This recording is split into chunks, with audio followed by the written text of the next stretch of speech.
Hey everybody, Brandon and Kyle here at the Kabuki Strength Lab, and today we're going to be talking about taper lengths. Now, tapering for a competition is something that many people have opinions about, and a lot of the opinions are based on their individual experiences in tapering or the experiences that they've had in coaching people through tapering.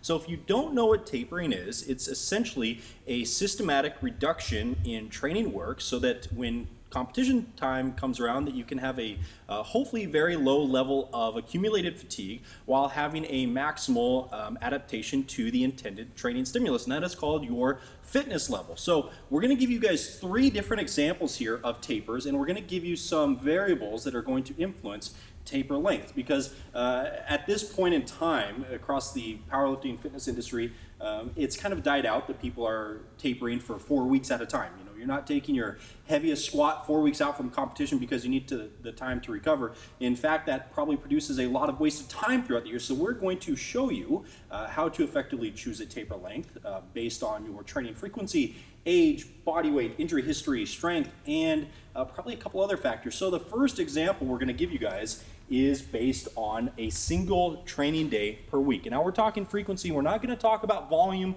or intensity here because that's going to add another layer of complexity to this. We're simply going to be talking about frequency because it's probably a little bit more important than those.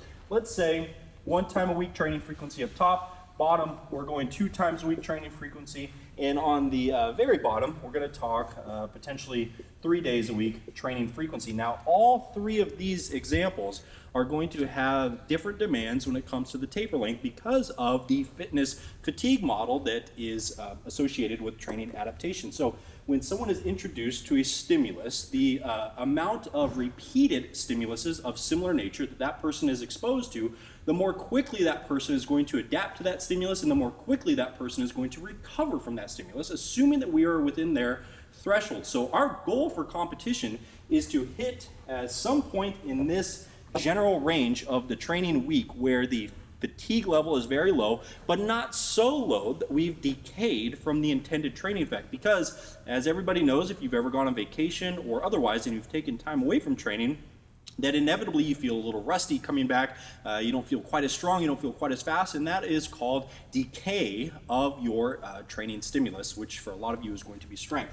Now, when we have our 1 time a week example, the next time that this pattern is going to come up is in the very next week. So the amount of stimulus that this person is going to receive from this, and this doesn't necessarily mean more volume, this is how the person recovers from this stimulus, is going to look something like this. Now, if I were to continue to draw this line, we would eventually see a dip down, and that would be a degradation in your intended training effect or the decay in training effect. So we're trying to hit somewhere right in this baseline. Now, if we have 2 similar bouts in a week, assuming of reasonably similar proportions, it's going to look something like this. Now, if we have 3 bouts in that single week, and now I'm realizing I didn't draw that first one real well, we'll look something kind of like this. Now, for this first example, we're actually probably further out here. The unintuitive answer to this is the less frequently that you train, the further out you can taper from competition. If we have someone who has a higher training frequency, their point at which fitness is going to decay is going to happen much, much quicker. Whereas if I have someone who is on a training split that is 1 time a week, the next time that that pattern comes up is going to be way out here, and after this point is about where that's going to decay. That's about the time that the competition should be, just before that. Now, with this higher frequency example, the decay rate is likely somewhere right in this range. Now, these are obviously not drawn to scale, and I did kind of a bad job of spacing these out.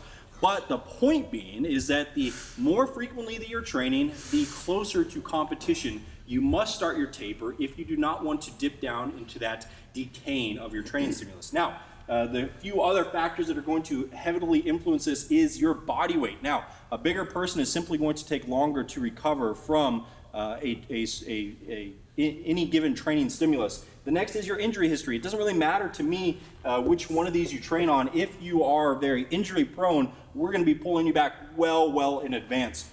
Next one is strength. Just because you're squatting 100% of your 1 rep max, if it's 400 pounds versus 800 pounds, that 800 pounds is going to have a much more significant toll on your body. And finally, we have training age. For individuals who are new to training, you should be starting your taper far, far later. That's for a couple reasons. Number one, skill acquisition. If we stop our taper a week to 2 weeks in advance, we are going to feel incredibly rusty because we simply haven't had the miles built up into our skill acumen of that lift. Now, if I have someone who's a bit more advanced, they're not going to forget how to squat. Their technique is likely going to remain somewhat fresh over a longer period of time, and they can start their taper a little earlier. So hopefully this gives you guys some basis for determining taper lengths, and there's more factors in that, including volume and probably other things, but these are likely your biggest hitters. Anything you'd like to add, Coach Kyle? Just a simple way to look at it. Again, a lot of our experience comes from what we've been coached or what we tried ourselves.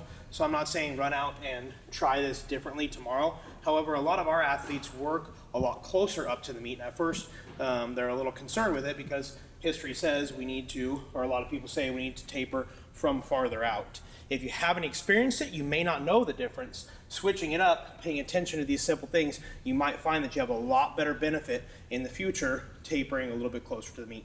There's a reason that you guys also hit training PRs during the course of normal training. A lengthy taper is not always necessary to reach that peak level of fitness, and you will waste less time over your entire year if you taper appropriately. Brandon and Kyle out.